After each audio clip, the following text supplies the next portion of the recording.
On Coming to an End, an essay by Hilaire Belloc.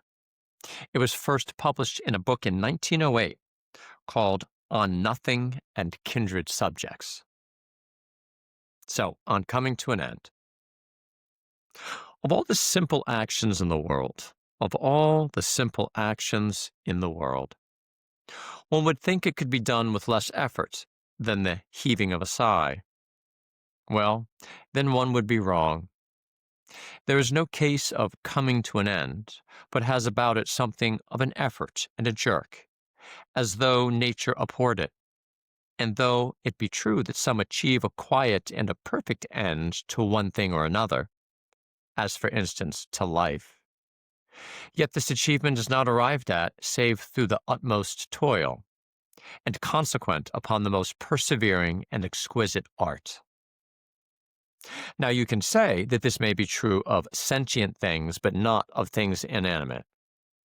It is true even of things inanimate. Look down some straight railway line for a vanishing point to the perspective. You will never find it.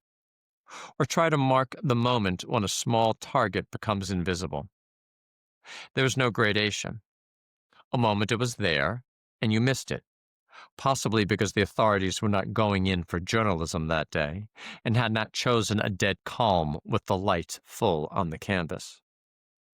A moment it was there, and then, as you steamed on, it was gone. The same is true of a lark in the air. You see it, and then you do not see it. You only hear its song. And the same is true of that song. You hear it, and then suddenly you do not hear it. It is true of a human voice, which is familiar in your ear, living and inhabiting the rooms of your house. There comes a day when it ceases altogether, and how positive, how definite and hard is that coming to an end. It does not leave an echo behind it, but a sharp edge of emptiness. And very often, as one sits beside the fire, the memory of that voice suddenly returning gives to the silence about one a personal force, as it were, of obsession and of control. So much happens when even one of all our million voices comes to an end. It is necessary, it is august, and it is reasonable that the great story of our lives also should be accomplished and should reach a term. And yet there is something in that hidden duality of ours which makes the prospect of so natural a conclusion terrible, and is the better judgment of mankind and the mature conclusion of civilizations in their age. There is not only a conclusion here, but something of an adventure also. It may be so. Those who solace mankind and are the principal benefactors of it, I mean the poets and the musicians, have attempted always to ease the prospect of coming to an end, whether it were the coming to an end of the things we love, or of that daily habit and conversation which is our life, and is the atmosphere wherein we loved them. Indeed, this is a clear test whereby you may distinguish the great artists from the mean hucksters and charlatans, that the first approach and reveal what is dreadful with calm, and as it were with a purpose to use it for good, while the vulgar catchpenny fellows must liven up their bad dishes as with a cheap sauce of the horrible, caring nothing, so that their shrieks sell, whether we are the better for them or no. The great poets, I say, bring us easily or grandly to the gate, as in that Ode to a Nightingale, where it is thought good, in an immortal phrase, to pass painlessly at midnight, or in the glorious line in which Ronsard uses, like a salute with a sword, hailing la profitable mort. The noblest or the most perfect of English elegies leaves, as a sort of savor after the reading of it, no terror at all, nor even too much regret, but the landscape of England at evening, when the smoke of the cottages mixes with autumn vapors among the elms, And even that gloomy modern ode to the west wind, unfinished and touched with despair, though it will speak of, quote, that outer place forlorn, which like an infinite gray sea surrounds, with everlasting calm, the land of human sounds, end quote, yet also returns to the sacramental earth of one's childhood, where it says, quote, for now the night completed tells her tale of rest and dissolution gathering round, her mist in such persuasion that the ground of home consents to falter and grow pale, and the stars are put out and the trees fail, nor anything remains but that which drones, enormous through the dark. End quote. And again in another place where it prays that one may at the last, be fed with beauty, quote, as the flowers are fed, that fill their falling time with generous breath. Let me attain a natural end of death, and on the mighty breast, as on a bed, lay decently at last a drowsy head, content to lapse in somnolence and fade, in dreaming once again the dream of all things made. End quote. The most careful philosophy, the most heavenly music, the best choice of poetic or prosaic phrase, prepare men properly for man's perpetual loss of this and of that, and introduce us proudly to the similar and greater business of departure from them all, from whatever of them all remains at the close. To be introduced, to be prepared, to be armored, all these are excellent things, but there is a question no foresight can answer nor any comprehension resolve. It is right to gather upon that question the varied affections or perceptions of varying men. I knew a man once in the Tourdenoise, a gloomy man, but very rich, who cared little for the things he knew. This man took no pleasure in his fruitful orchards and his carefully plowed fields and his harvests. He took pleasure in pine trees. He was a man of groves and of the dark.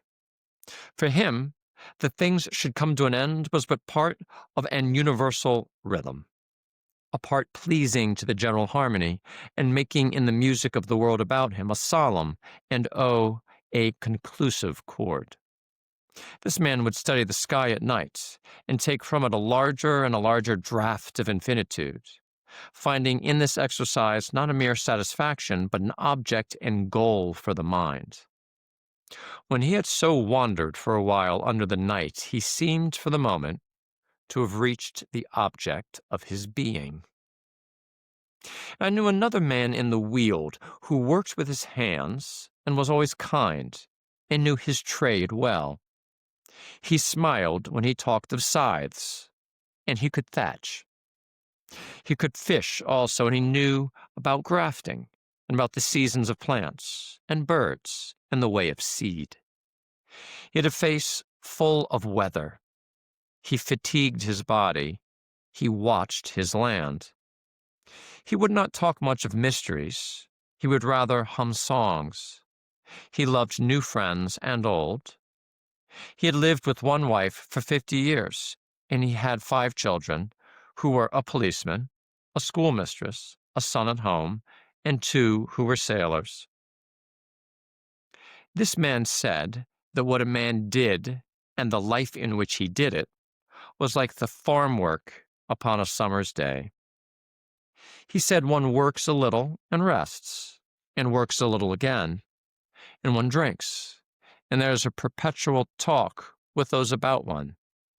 Then, he would say, the shadows lengthen at evening, the wind falls, the birds get back home, and as for ourselves, we are sleepy before it is dark. Then also I knew a third man who lived in a town and was clerical and did no work, for he had money of his own. This man said that all we do, and the time in which we do it, is rather a night than a day. He said that when we came to an end, we vanished, we and our works, but that we vanished into a broadening light. Which of these 3 knew the best nature of man and of his works, and which knew best of what nature was the end? Why so glum, my lad, or my lass, as the case may be? Why so heavy at heart? Did you not know that you also must come to an end? Why, that woman of Etaples, who sold such southern wine for the dissipation of the Picardian mist, her time is over and gone, and the wine has been drunk long ago, and the singers in her house have departed, and the wind of the sea moans in and fills their hall. The lords who died in Roncesvalles have been dead these 1,000 years and more, and the loud song about them grew very faint, and dwindled, and is silent now. There's nothing at all remains. It is certain that the hills decay, and the rivers, as the dusty years proceed, run feebly and lose themselves at last in desert sands. And in its aeons the very firmament grows old. But evil also is perishable, and bad men meet their judge. Be comforted. Now of all endings, of all comings to an end, none is so hesitating as the ending of a book, which the publisher will have so long and the writer so short. And the public, God bless the public, will have whatever it is given. Books, however much they're lingering, books also must come to an end. It is abhorrent to their nature as to the life of man. They must be sharply cut off. Let it be done at once, and fixed as by a spell on the power of a word, the word finis. Hilaire Belloc, on coming to an end.